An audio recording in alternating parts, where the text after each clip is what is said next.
नुकतीच ईद झालेली आहे. त्या ईदच्या वेळेला या सगळ्या लोकांनी ईदच्या मेजवाना जोडल्या.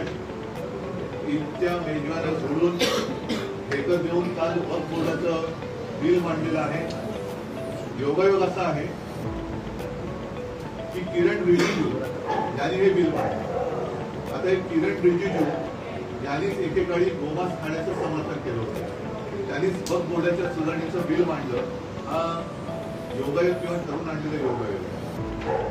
नेमकं भारतीय जनता पक्ष करतंय काय तर हेच कोणाला कळत नाही. कारण कधीतरी सांगायचं औरंगजेबाची कबर फोडणार, मग त्यांची लोक उघड पावली घेऊन जातात, खाण्याला सुरुवात करतात. मग अन्न आदेश द्यायचा, नाही नाही नाही फोडू नका, परत माती टाकतात, परत माती टाकतात. मग मध्येच म्हणायचं मशिदीत घुसून मारणार, लोक मारायला जातात, त्यांना सांगा थांबा थांबा थांबा, ते तुमचे बाकीचे हत्यार बाजूला ठेवा, एक चौघाचे मोली घेऊन जा.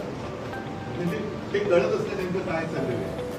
लोकांना लढवायचं, झुंजवायचं आणि आपण आपलं राजकारणाच्या पुढ्या त्याच्यावरती भाजायचं हे असे विकृत राजकारण सध्या भारतीय जनता पक्ष करतो. मला काल मी साधारणतः मध्ये ही चर्चा बघत होतो. या चर्चेत वक्फ बोर्डातल्या काही सुधारणा आहेत, जरूर त्यातल्या काही चांगल्या आहेत, त्याच्याबद्दल काही वाद नाही. पण आतापर्यंतचा अनुभव असा आहे की यांचे दाखवायचे दात आणि खायचे दात हे वेगळे आहेत. गरीब मुसलमानांबद्दल त्यांनी जे बोलले त्याच्याबद्दल मी भाष्य करेनच. परंतु 370 कलम जे कलम काढले गेले काश्मीरमधला, आम्ही पाठिंबा दिला त्याला.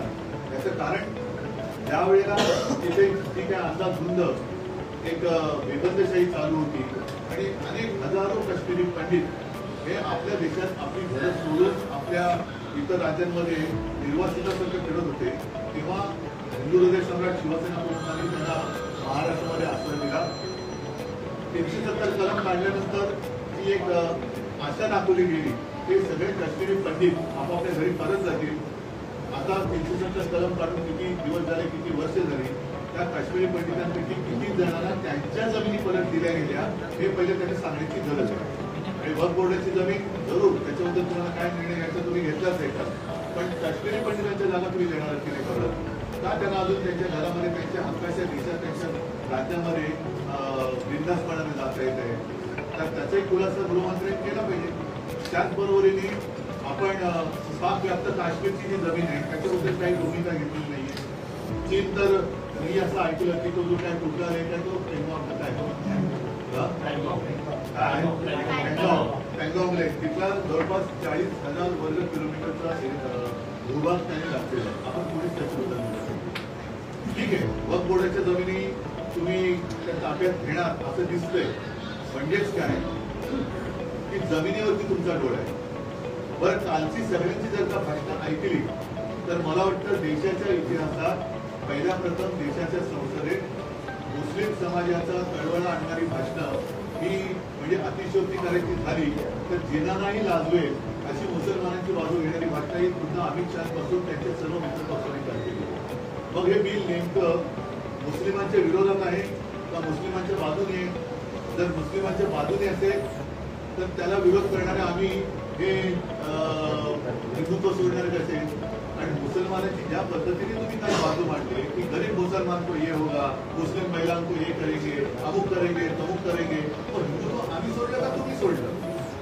कारण आमच्यावरती जो काय आरोप करताय की बाळासाहेबांचे विचार, काय बाळासाहेबांचे विचार?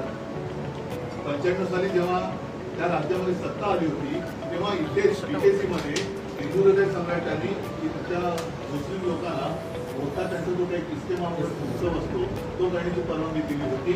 आज तीच जागा या लोकांनी बरोबर व्यापारासाठी बुलेट ट्रेनच्या भेटायला लागली. हे तुमचं हिंदुत्व आहे आणि तुम्ही आम्हाला बाळासाहेबांचे विचार शिकवणार. म्हणजे कालची सगळी जी काही त्यांची भाषणं होती आणि सगळ्यात मला किरण रिजिजूंचं एक आश्चर्य वाटलं. अरविंद सावंत बोलल्यानंतर ते बाळासाहेब एक बेदर भासतो असा लागता का रिजिजू साहेब? मला पण फार कौतुक वाटलं की तुमच्या तोंडावर तुमच्या नाकावर टिचून नवीन ठणकावून तुमचे मित्रपक्ष ज्याच्याविषयी ते लल्लन सिंग बोलले, TDPचे त्यांचे कोणते नेते ते बोलले, एका पाठोपाठ एक त्यांची भाषण झाली की आम्ही मुसलमानांच्या म्हणजे ते बोलले की हिताचं रक्षण करणार, आम्ही त्यांच्यासाठी अमुक करणार.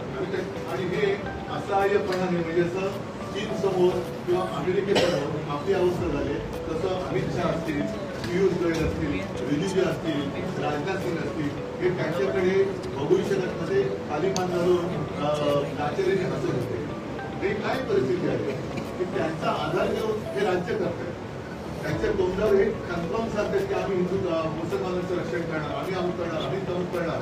पण तुम्ही उठून सांगताय की हे बिल आहे ते मुसलमानांच्या हिताचं आहे.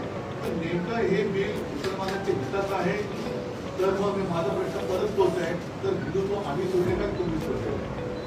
कारण आम्ही त्याच्यामध्ये काही सूचना सुचवू इच्छित होतो. जसं काल अरविंद सावंत यांनी भाषण केलं की प्रत्येक जाती धर्माचे ट्रस्ट आहे. उद्या आमचे देवस्थानाचे मंदिरांचे काही ट्रस्ट आहे. त्या ट्रस्टवरती जर तुम्ही गैर हिंदू मुद्दामून लागला तर आम्ही सहन करू का? आम्ही नाही सहन करू शकत.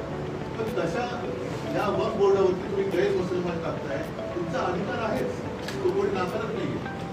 म्हणजे या विषयावरती काल रवीश कुमार यांनी एक अतिशय चांगला व्हिडिओ केला आणि त्याच्यात त्यांनी असं म्हटलेलं आहे की चंद्रबाबू पूर्वी तरी मुख्यमंत्री होते तेव्हा नाव करायचे तुम्ही बघा, त्याच्यात त्यांनी उल्लेख केलाय. जर का मी चुकत नसेल तर शामशाबाद इथे साधारणतः 1500 एकर जमीन ही विमानतळाला दिली. आता ती विमानतळाला जागा घेताना राज्य वक्फ बोर्डाची परवानगी घेतली होती का, केंद्राची घेतली होती का, नसेल किंवा असेल. थोडक्यात काय की तुम्ही हे बिल न आणता सुद्धा जे तुम्हाला करायचंय ते तुम्ही करत होतातच. एअरपोर्टसाठी जागा तुम्ही घेतली, त्याला तो कोणी काही विरोध नाही केला. वक्फ बोर्डाच्या मध्ये जर का काही अफरातफर चालली असेल जरूर त्याला पायबंद बसला पाहिजे. नक्कीच त्याच्यावरती पारदर्शकता आलीच पाहिजे. पण काही काही गोष्टी ज्या आहेत ज्या उगाच तुम्ही उकळून काढताय. जसं आता सगळं व्यवस्थित चाललंय, तुम्ही आता एवढं सरकार तिसरी टर्म तुमचं सरकार आलेलं आहे आणि देशाच्या विकासाच्या गोष्टी, रोजीरोटीच्या गोष्टी या सगळ्या बाजूला ठेवून अजूनही हिंदू मुसलमान किंवा हिंदूंमध्ये मराठी अमराठी, मग मराठी माणसाने खायचं काय तुमची दादागिरी आम्ही नाही सहन करणार, अजिबात करणार. आम्ही काय करायचं, आम्ही काय करणार हे जर का तुम्ही आम्हाला आपलं ते लागणार असाल तर आम्ही ते सहन करणार नाही. आता त्याच्यामध्ये काल त्यांनी जी काही भाषण केली, दोनपैकी एक गोष्ट कराय, जर आम्ही हिंदुत्व सोडलं असं कोणाचं म्हणणं असेल, काही भाड्यांचं म्हणणं आहे असं की आम्ही हिंदुत्व सोडले, त्याला गद्दार जे गाणं वाजलं गद्दार, त्या गद्दारांचं म्हणणं जर का असेल की आम्ही हिंदुत्व सोडलं, मग काल तुमच्या आजूबाजूला जी मुसलमानांची तारीफ चालली होती तेव्हा तुमच्या शेपट्या कुठे गेल्या होत्या? तेव्हा तुम्ही काय सोडलं होतं? तलाक सोडली होती, लज्जा सोडली होती, का तुम्ही बोलला नाही की आम्ही बाळासाहेबांचे विचार मानणार आहे, आम्हाला हे मान्य नाही आहे, ही तुमची त्यांची चाललेली भलामण आहे, हे लांडून चालन आहे, हे आम्ही मान्य करू शकत नाही, म्हणून आम्ही याच्या बाहेर पडतो का बोलतो? आणि मग काही गोष्टी खऱ्याबरोबर खोट्या, जसं इतकी बातमी आलेली आहे, किरण रिजिजूचे बोलले की जर का मोदी सरकार आलं नसतं तर यांनी संसदेची जागा सुद्धा हडपली असती. आता ही लोकसत्ता सामना नाही, लोकसत्तेच्या ऑनलाईनची बातमी की वक्फ बोर्डाची वक्फ अमेंडमेंट बिल, वक्फ बोर्डाला खरंच संसदेची जागा भडकायची होती का, अशी ती लोकसत्ता ऑनलाईनची बातमी तुम्ही प्रिंट आउट काढले. त्याच्यात पुढे असं दिलेलं आहे की वक्फ बोर्डाने खरंच संसदेवर दावा केला होता का. दिल्लीतील वक्फ बोर्डाच्या एका वरिष्ठ अधिकाऱ्यानं नाव न सांगण्याच्या अटीवर सांगितले की मी 18 वर्षापासून दिल्लीत वक्फ बोर्डात काम करत आहे. बोर्डाने संसद परिसर किंवा लगतच्या संकुलावर कोणताही दावा केलेला नाही. माननीय मंत्र्यांचा हा दावा खरा नाही. पण हे तुम्ही सगळे ही गोष्ट ही लावालावी का करता तुम्ही? एका ठिकाणी आपण बघतो की जसं मी स्वतः परवा फोन केला होता, एक आमचा कार्यकर्ता आहे मुस्लिम पुण्यामध्ये, त्यांनी हिंदू एका व्यक्तीवरती अंत्यसंस्कार केले. मी त्याचं कौतुक केलं. आणि शिवसेना प्रमुखांनी कधी सगळे मुसलमान देशद्रोही आहेत असं कधी म्हटलेलं नाही. नवीन घडामोडी पाहण्यासाठी आजच आम्ही मुंबईकर 24 तासला लाईक करा, सबस्क्राईब करा आणि अपडेट रहा.